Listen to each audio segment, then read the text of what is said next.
Yes, boys, how are y'all doing? Welcome back to the channel, man. Today I've got for you boys an ultimate 4-2-3-1 tactic guide, man. Now, we've done a few tactic videos this year, boys, and obviously I've covered the 4-4-2 formation, which I was really enjoying a little bit earlier in the year. I feel like I've kind of moved on from that a little bit, for at least now anyway. Obviously EA went and dropped a patch, or should I say soft patch, obviously a couple of days ago, boys, so the gameplay's changed a little bit. It changed a lot pre-Team of the Year, the day before Team of the Year when they released that big patch, and then a couple of days ago they released this kind of soft patch, which has kind of made the gameplay revert back to the old way it was, which a lot of people, including myself, don't really like. But hopefully today's video, boys, and this tactic information guide will help you legends get more wins during this period of gameplay, man. Let's jump into it. The tactic code for this, boys, as you can see, it's on the screen if you want to go and try these tactics out for yourselves.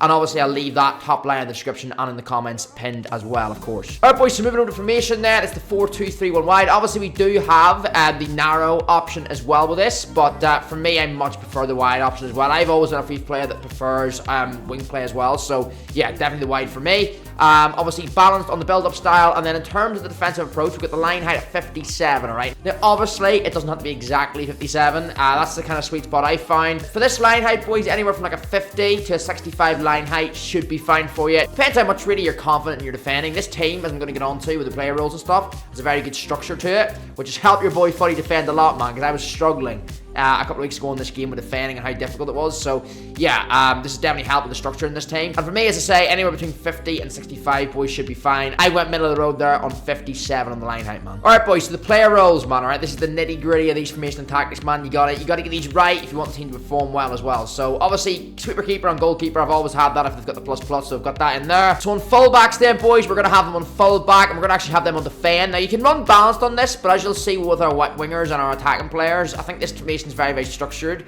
and we've got enough attacking threat going forward with the players further up the pitch. So with my fullbacks, I prefer them to have them on fullback defend. Same with Hernandez, fullback defend. Now maybe you could try having one of them unbalanced, for example, and just test it out. It's a bit of trial and error, seeing what works for you boys, I guess, on that. Obviously both centre backs on defender plus there as well with Van Dijk and Saliba. Moving into the midfield, right? This is where this team, and I think it's why it's the most balanced formation in the game. Because the 4-2-3-1, it gives you your striker, it gives you your three cams.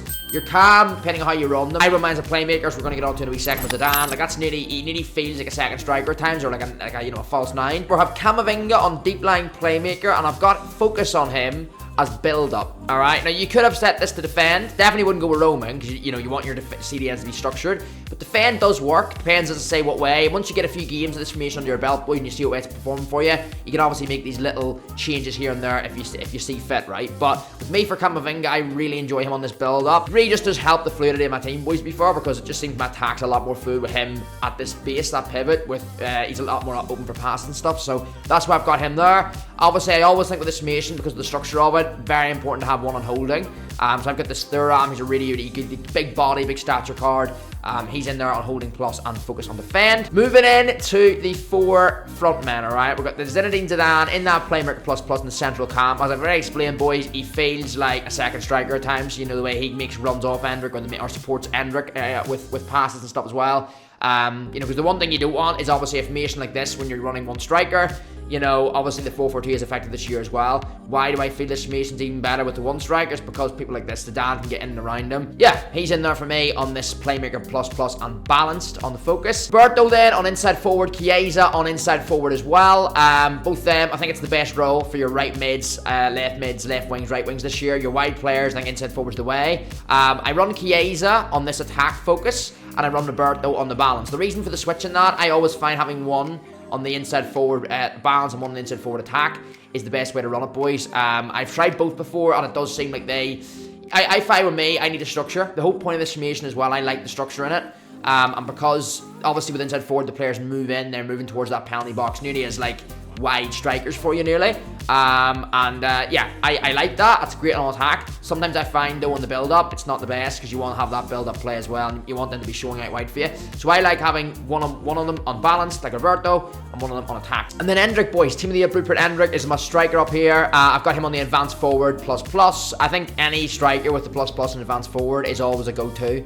I've had it all year. It just seems a very balanced way to run them, you know what I mean? Obviously, yeah, you might suit someone that maybe as a false nine or, a poacher plus, but I think poacher plus has been the second favorite this year for me. But most of them I've run on advanced forward, man. I had Isak Thunderstruck before this. I ran him on advanced forward. I think I had a Icon before that, ran them on advanced forward. Like, it's just, yeah, it just seems one of the best bets this year as a striker. So, yeah, especially as a lone striker as well, I think advanced forward's better because it means he's going to be more all-round, open for passes, rather than, like, making runs in behind, for example, loads of the time, like 100% of the time. And then, you've no other focal point. It's alright having one striker running behind if you've got another player to link it. But, and in this case, potentially Zidane would, but still not two-striker formation. So, yeah, advanced forward on the striker on this one, boys. But yeah, really been enjoying these tactics, boys. Let's get into some gameplay and show you how they perform in game, man. Team in transition, boys. So as you can see, man, look, it's just the structure. Like, if I were to win this with Teo, he's going to win it anyway. But look, Thuram, Camavinga, they're always about in those areas, man, where I need them in defensive transition. Like, yeah, I mean, obviously for me, I'm running the Camavinga boys, my left DM on build-up. Now, obviously, if you find this formation to be still a wee bit open for you, you're still conceding too many goals, definitely drop from the build-up on the left DM or whatever DM you're running the build-up on, and maybe just do a deep line playmaker on, you know, to focus on defend, rather than having them when I have them on, boys, in terms of deep line playmaker, but obviously focus on build-up, because build-up they will push up a little bit more. They'll offer, you know, they'll give you more of an attacking threat, but it will obviously be a little bit weaker defensively. Roberto, all the way. All the way from Roberto, and he misses. I mean, he's a little bit under pressure there from the straight run through from the centre-back, but yeah, unlucky not to score. Yet again, lovely positioning there from Thuram. He's going to win that ball back again. Yes, he is. If you've got two, you know, all-rounder midfielders in there, boys, and you're holding midfielders, the structure this team provides and this formation provides in the 4-2-3-1, as long as you've got the right personnel in there, man, they can do business. So Roberto, link up with Zidane. Zidane makes that lovely run through. Lovely through ball. Endrick, we're going to play him in, and he's in. Now we're going to fake shot. Lacazette, all the way round, and shoot. That's a little bit weak. It was good defending again from Bremer, man. He just caught up a little bit with Endrick there. Chiesa, we're going to hold that as well. Chiesa's going to make that run straight down the middle, boys. All the way, that's perfect. Into Zidane's feet, and then Zidane, 1-1, surely. Yeah, let's go, man. Yeah, let's go, boys. Big goal from Zidane. Lovely move. As you can see why inside forward is so effective on those forward players, boys. Your left and right mids, because as I say, you could run them both on attack, your inside forwards, but for me, as I say, having the balance of one on balance, one on inside forward, kind of gives you that balance, I guess, with how, you know, one drops a little bit deeper for you, offers that structure out wide, and then one obviously comes into the middle, into that box, offering you another threat down the middle. So, yeah, Chiesa there, look at him now, positioning. Look at that positioning, man. He's just key, because they're having him here, look, players run round him, and there's 2-1. Zinedine making it 2-1. Listen, the guy's defending's not the best. That might be a rage quit already. With the inside forward, boys, it's not even what they do on the ball. It's what they do for other players. Like, you get Zidane running around him, or your other cam, or your striker running off them. That just creates chances, like we did with that goal we just scored. Like, Chiesa there, I need someone a lot better than 86 Evo Chiesa in that position. Because he's still a decent card, he works, right? And I cannot wait, as I say, to bring in George Best in this position, because I think him in there with the amazing shooting, amazing passing will be brilliant. But, yeah, as I say, that's why I love inside forward, especially in a formation like this where you have one striker, because you don't want your striker to feel isolated up there on his own, but it's far from that, as you can say, because there's so many players in my box every time we attack. Zidane, here we go. Gonna try it, you know. It has to be Travella.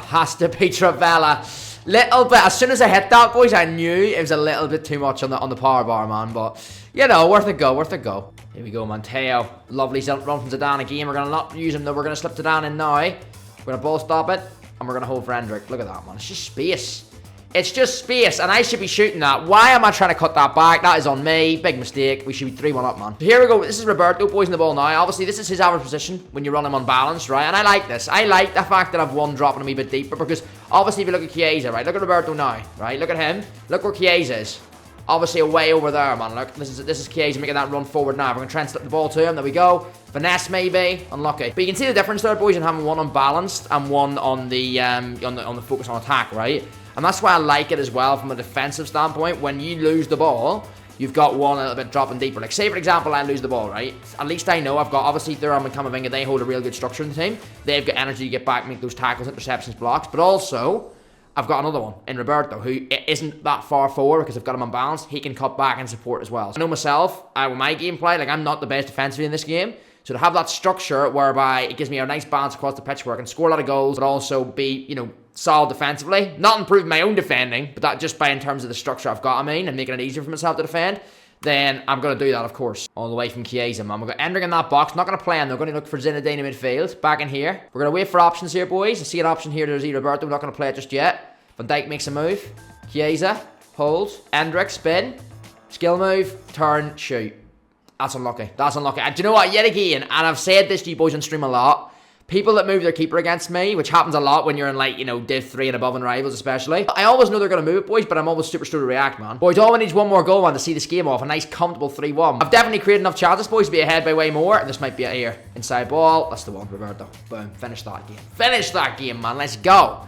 We have won 3-1, I believe. This guy might be rage quitting. Ball again in the centre. That was actually Roberto who scored that, which is nice to see. I mean, as I say, I've got him on balance, but just it's nice to see the occasional time where he does. You know, he won't do that a lot for you. Chiesa will do that every time for me because I've got him on the attack.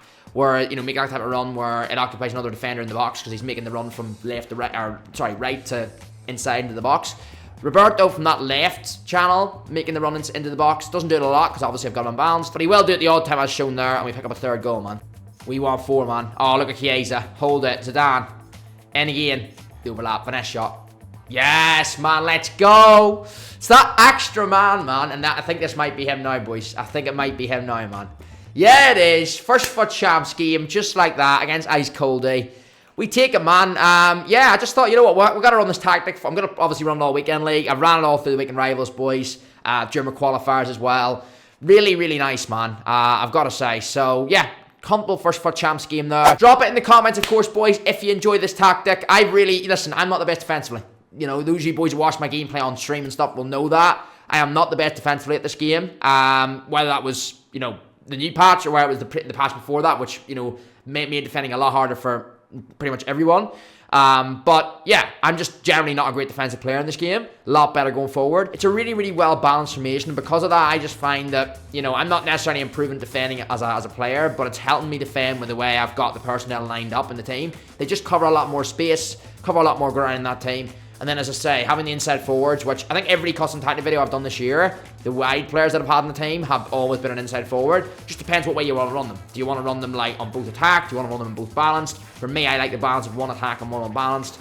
But yeah, obviously advanced forward on the striker, does a bit of everything, Endrick, really good card. So yeah, if this video's been helpful in any way, boys, please do smack that like button. It will help reach out to the next person. Obviously the tactic code will be in the description. But yeah, try it out. Let me know how this tactic works for you, boys. In Rivals, Champs, whatever you're playing at the minute as well, let us know. And of course, subscribe. Get involved with the channel if you're new. We do 3 to 4 videos a week. Tactic videos, player ranking videos, pack openings, gameplay videos, loads of different things on this channel. Player reviews as well. And obviously we do stream 3 to 4 times a week on the channel as well, man. So loads of FC25 content. Make sure you subscribe if you've enjoyed the video, boy. It would really help us out. And we're on the road to 7,200 at the minute, alright? So yeah, you'd be helping us out for that if you can subscribe. And yeah, I'll see all you boys in the next one, man. Peace out.